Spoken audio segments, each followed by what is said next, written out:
Okay, here goes. This is just a video to practice my ability to speak into the camera, longer format, not worrying about being perfect, not worrying about cutting off my sentences. I've been stuck in quite the perfectionist death spiral, basically, in terms of content and in terms of recording stuff, especially speech, where my acceptable bar for what is considered good enough is increasingly going up. And that's okay. But the fact that it's hindering my ability to articulate, which is literally the bulk of my craft, and it's something that I'm so proud of, something that I've worked on for so many years, to the point where now, when I try to record longer form videos like this, I start a sentence and then I cut myself off because it didn't sound tonally perfect. Come on, Jack. What the fuck? So I've been working on this quite a lot lately, just bashing out video after video, just trying to nail my tone, nail my articulation of my ideas, what I want to actually say. Since clarity of ideas is something that both means a lot to me in terms of personal pride, but also obviously communicating value to whoever's listening. So if you didn't understand already, this video has no value at all on an objective, basic stance. But from a subjective perspective, for me personally, and I'll explain a bit why, but also in a sense of demonstration, it has a lot of value because I'm literally doing exactly what I've preached. I'm practicing what I preach. I am sharing the process that I'm struggling with. I'm sharing the thing that I am trying to actively overcome. I'm sharing the imperfections and the fucking, I guess, semi-failures. So to be honest, this one's going pretty well so far. And I'm so happy with the progress, but I'm sharing the thing that I am still actively working on because I want to leave nothing unsaid. Because I want to be comfortable stepping into this vulnerability, even though it's not, it's not a huge one. It's not like the end of my world that I can't articulate as precisely as I wanted to. But it is still something that obviously is impacting my ability to produce, which is the primary objective of my life right now, is to get this content stuff going properly and build a authentic and helpful account, personal brand, direction, whatever you want to call it. I think the crazy thing is, and I've discussed this with some of my friends, is that no one else knows how much I've been struggling with this because it's all behind closed doors. Because the shit that counts as shit in my head, which doesn't pass a bar, doesn't get out there. It doesn't make it through the filter of my own brain. So no one even knows that I'm struggling with this. No one even knows how long it took for me to get to where I am in this video. Because this is the only video that they're seeing from this process. It's that favorite saying that I have. It's my burden and my pride, right? But it's like the burden and the pride of the artist is to have 4,000 failed drafts, or at least precursors to what they're making right now. But our pride is that last one. But it's also our burden to show our pride, the thing that we're most proud of at the end, the end product. But it's a burden to bear all the things that came before and that no one even fucking knows about. And nobody has any clue. I don't know how many times I've tried to take an unedited video like this, where I'm just long form ranting into the camera like I normally do. Right? It's the frustrating thing is I do this all the time with actual chats, with actual connections with people. I pride myself in my ability to connect and communicate, in my ability to, hold a certain level of verbal agility and precision. even in the sentences I say. I love playing that game, not to be pretentious or pompous. Maybe there was an aspect of that growing up on why I learned all these things, but I just love being able to express exactly what's in my mind. And it was so frustrating that I could do this fucking day in, day out in normal conversations with no cameras on me. And I could even do this if a camera or a recording device, like a microphone or whatever, is on me, but I'm talking to a real person. And yet I can't just do it in the comfort and safety of my own home, talking to an inanimate fucking camera right in front of me. I always end up stumbling. My sentences never end up flowing right when I'm looking into this black void of the camera lens. I'm literally, it's, you know, the advice that people always give, like creators always give, to sound more natural on camera is imagine you're talking to your friend.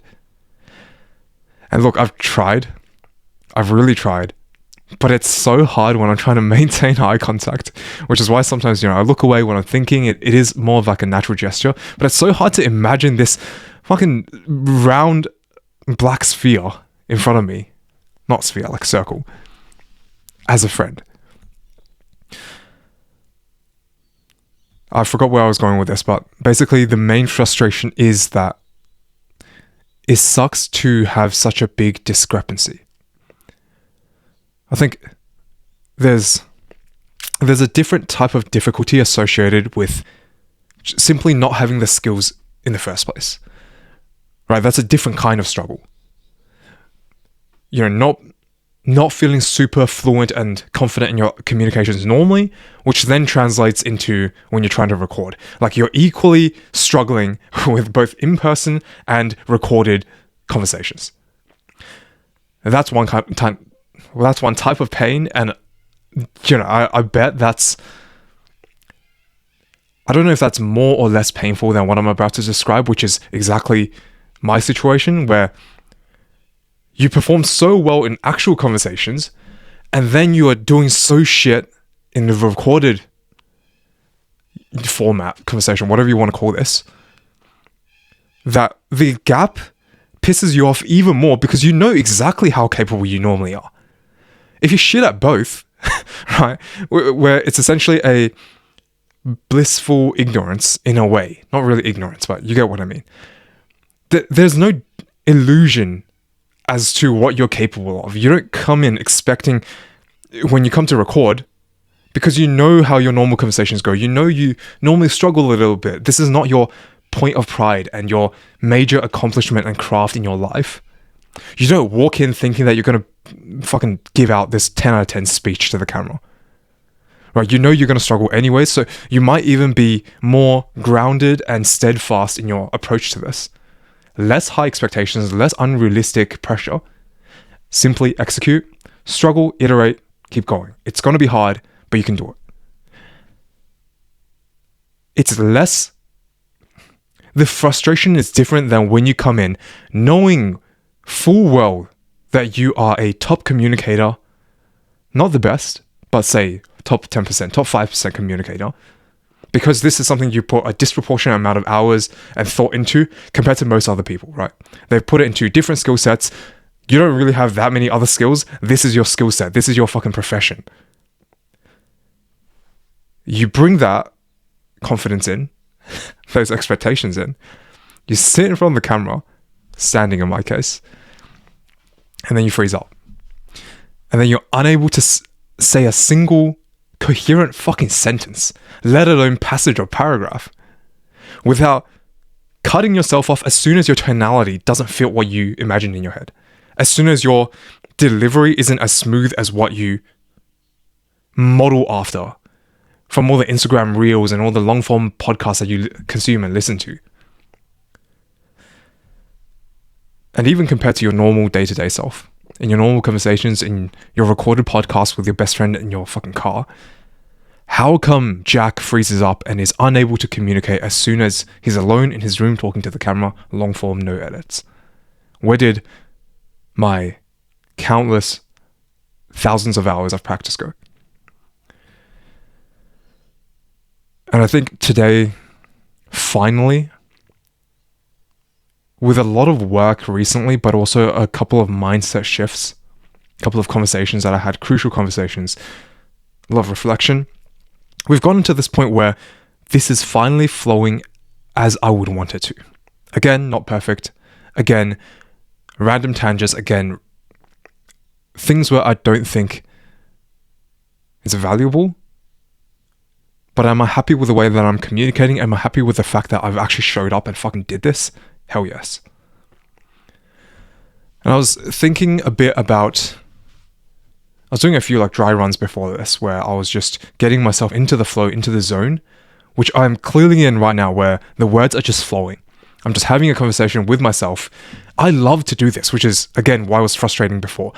I used to love just recording myself and just speaking because I wanted to have a documentation of my ideas and my current state of mind and my current voice and how I look right now, so that I can look back on it myself and also share to my kids and my grandkids and everything. It's like, that's my digital legacy. Fucking forgot the point again, but one of the things I was reflecting on just before I started recording is I love the sensation of mastery over a particular craft, which allows you to express yourself and your vision and your ideas with as little friction as possible. That feeling is almost unmatched. And it's so apparent in states of flow, moments of flow, when you are creating something, when you are building something, when you are working and tinkering on a problem. When you get to a certain threshold of mastery over a particular skill or expressive craft, writing, painting, music, dance, coding, whatever it is, these acts of creation that involve a vision, a tool to execute, and some kind of creative expression. I don't really know how to pinpoint this right now, but some form of creative expression, right? Again, like writing or music.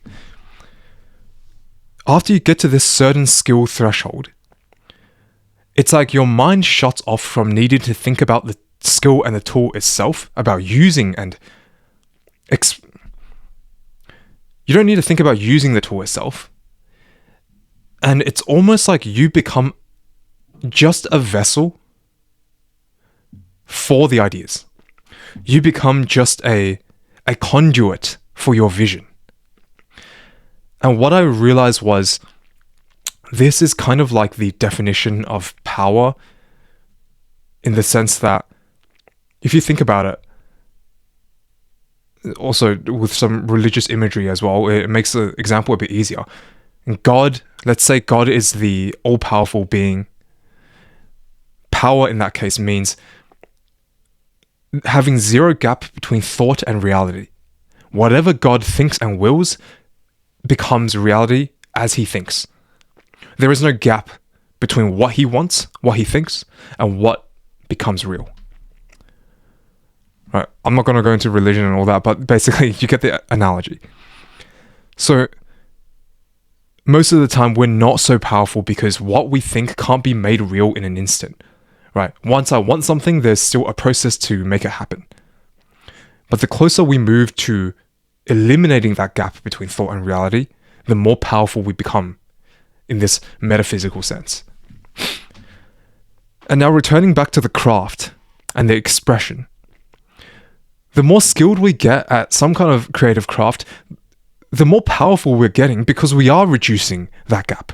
We are kind of reducing the distance between the cognitive, I guess, spiritual realm, wherever your idea exists, your vision, reducing that gap from that vision to our physical, tangible reality. The better you get with your skill, the less you think about your tools and your craft, the more you become a conduit for the pure idea, the more that fucking gap just disappears. It's like the pen is just directly connected to your consciousness. It's like the fucking paintbrush becomes an extension of your being, but your being is just an extension of the idea itself. And that feeling is just,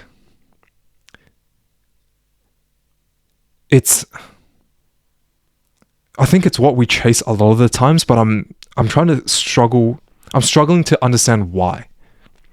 Is it just because of the power that it represents? Is it our innate human desire to create? Is it just feeling unhindered and part of something larger than ourselves, perhaps. But yeah, like we're getting a bit too philosophical here, but basically, that's one of the main reasons why I really, really wanted to double down on at least one of these crafts. For me, before, I used to focus on so many different creative crafts. I was playing guitar, like, pretty seriously. I was doing painting, sketching, digital art extremely seriously. And then I was also doing like photography, videography, and all of that somewhat seriously, pretty seriously. But the primary thread that has not been broken since I was a little kid is communication, is writing, is speaking, is getting my ideas through to other people. And I think this is such a superpower in the sense that it's a meta skill, right? Because it enhances every single other skill that I could possibly have, and it can be used to enhance everyone else's skills in the sense that I can magnify, amplify, persuade, influence, articulate, communicate, educate, whatever. All the fucking words. Okay, I've done a little cut there because I had to actually blow my nose. It's fucking cold in my room. Let's just wrap it up there pretty quick because I'm getting way too lost in this idea. I don't have a script. I'm literally freeballing. I didn't even know what topic I'd be talking about other than the fact that the whole point was to document this session of practice. The whole point was, I'm going to practice talking to the camera, no script, no expectations, whatever it is. Let's just get back into the flow again, prove to yourself that you can do it, and uphold this promise. And demonstrate to people that you can just work through it real time. Like, who gives a shit? Perfection was an illusion in this case anyways. And I am achieving the objective that I set out to achieve. It's like that Alex Hormozy quote, the work works on you more than you work on it. In this case, this piece of work that I'm creating isn't really going to do much for literally anyone else. It's not going to move the numbers, it's not going to really get traction, it's not going to communicate my brand that much. It's confusing, it's barely useful, it's barely presentable, to be honest. But it has worked on me so much because this forced me to show up and push through. This forced me to prove to myself that I can do this. This forced me to upload. It's a unfakeable piece of practice, piece of evidence that I've done what I said I would do. So let's leave it there. There's a lot of things to come. I'm probably going to hide this in the future, as in, just make it a private video because it doesn't really add any value to my page. I could just leave it up as well. But regardless of what happens in the future, the present reality is I've done this, I'm going to upload it. There's going to be literally one single cut where I blew my nose and the conversation was going nowhere. The rest of this, no matter how pointless it is, was perfect practice for what I need right now. And this stupid ass fucking video is going to allow me to actually do the hyper valuable things that I have in my head and actually express it without needing some kind of artificial script. Or just being able to show up in front of the camera and do what I need to do. That's it for today. I'll see you soon.